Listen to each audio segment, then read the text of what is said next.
What's up, guys? Another game of Dead by Daylight. We're going to be going into Survivor this time around. So I want to stick near people so I get reunited bonuses just at the very start. And then we are going to go ahead and look for a building. So we find this building over here, Killer Shack. It's a good endless loop. This will be changed in the release version though. So keep that in mind. I doubt it'll be an endless loop anymore. I think it's going to be like an endless loop once. Until they break a barricade, and with the breaking of that barricade you should be able to get away for the first time. I think that's how they're going to do it. So it'll still be good to look for this building at the very start of a map, but then once that barricade's broken, probably look for either another building or an area where there's multiple barricades around you. So what I normally do is look for one of these buildings and then work out from there getting the generators. And I also run, what's that perk? The perk that lets me see injured people 32 meters away. Empathy. That's it. I run that perk just to get a little bit of extra altruism.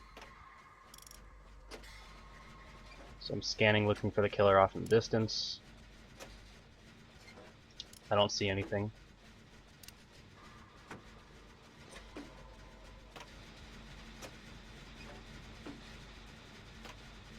Yeah, if you can heal a survivor just once or twice throughout a map, it'll really help out your altruism score.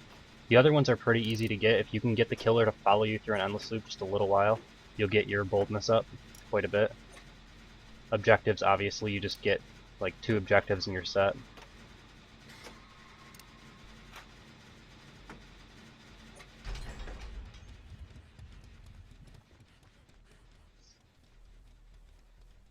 And it's very important. I want to stress it so much that it's important to find a building early on in the match so that you know it's not trapped. It'll be a little bit different because there's 3 different killers, so I don't know what their tricks are going to be, but when you're up against a trapper, finding that building that you have an escape path that you know isn't trapped is super important. Just like on the killer side, getting to a building and trapping it and making that your like home base for trapping people and getting your kills is super important.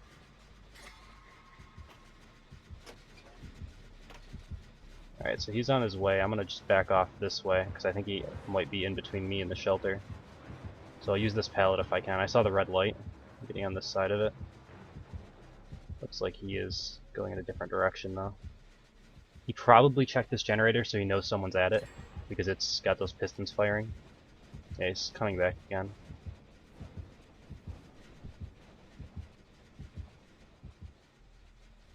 I mean, we're already down to only needing 2 generators. No one's taken even a hit yet.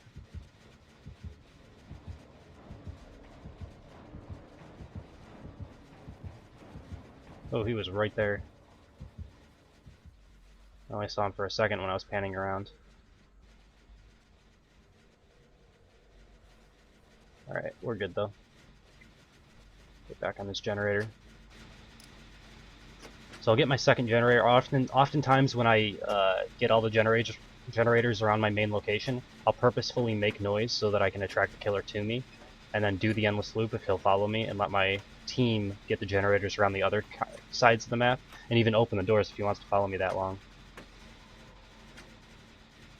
And then eventually I'll be able to make a break for it, or just do it forever. I mean, if I haven't taken a hit, being able to take a hit, you know, getting that distance from the endless loop and then taking off towards exit and then taking a hit, and you'll get a little bit of distance from that, will allow you to get to the exit most times, depending on where they spawn. So I can see the killer still around there. Our exits are open. There's one not too far away from the shack, so it shouldn't be too terribly difficult. It looks like he's coming back in this direction. So this is a point where I don't mind if he sees me in here. I've kept this kind of on my visuals. He was over in this direction at one point in the map, and I didn't really see him, so I'm not sure that he didn't trap this up. I'm kind of looking for them right now, so I know that those 2 windows aren't trapped now. I'm gonna make noise on purpose. Sprinting through a window makes noise. That little kick the killer can hear gives a notification. And I will try to stall for my team while also getting boldness score up.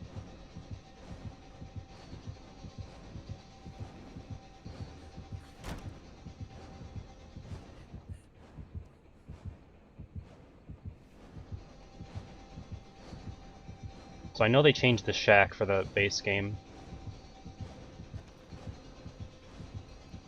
I'm not sure exactly how it's going to work.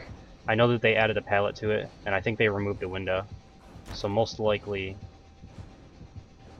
you'll be able to use that loop once until the pallet is broken. Normally you can do this until either he leaves or he tries to trap. As soon as he tries to trap one of the windows, you go off into a direction.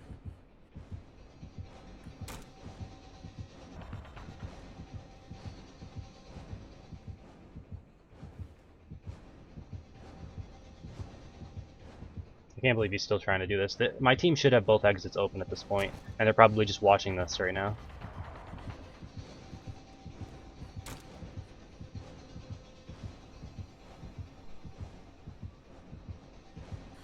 Since they haven't left the map, they're most likely watching from a distance.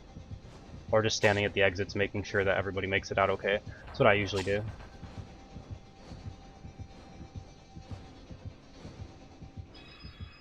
Alright, so that noise means I'm full on boldness now. That little ding. I'm pretty sure that's what that means. So I don't care about doing this anymore, but I have to make an escape at some point. It looks like he's actually leaving. Perfect timing.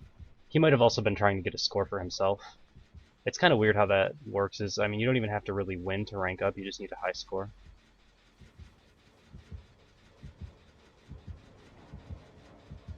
I believe they're changing the ranking system too, but I'm not sure in what way they're changing it. They just said that it's going to be harder to get to rank 1. Whether that means you need higher score or what. Alright, so one of our people are going to make it out there. At any point in time, I can just run past him and take the hit and make it out through these doors. But if I can skirt around the edge and just get towards the exit and wait for the rest of my team to escape, just in case they get on a hook, I want to be able to help them.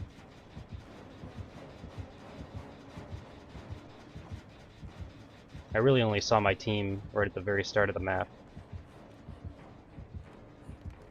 We all just kind of did our own thing and it worked out. So you can hide right here. Looks like he's just trying to guard this exit. Okay, another one of my team made it out. So even if the other guy gets hooked, it's not very likely that I'll be able to help him, but he should be at the other exit waiting. With the amount of time that I stalled, if he's not and he gets hooked, it's his own fault. He could do any kind of escape after this. He should be able to make it out though. Alright, so that was pretty good. We should have gotten at least 1 or 2 ticks. We didn't get much altruism, but everything else was decent.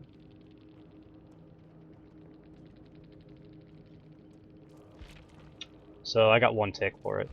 Alright, well thank you guys for watching, hope you enjoyed it, and I will see you next time.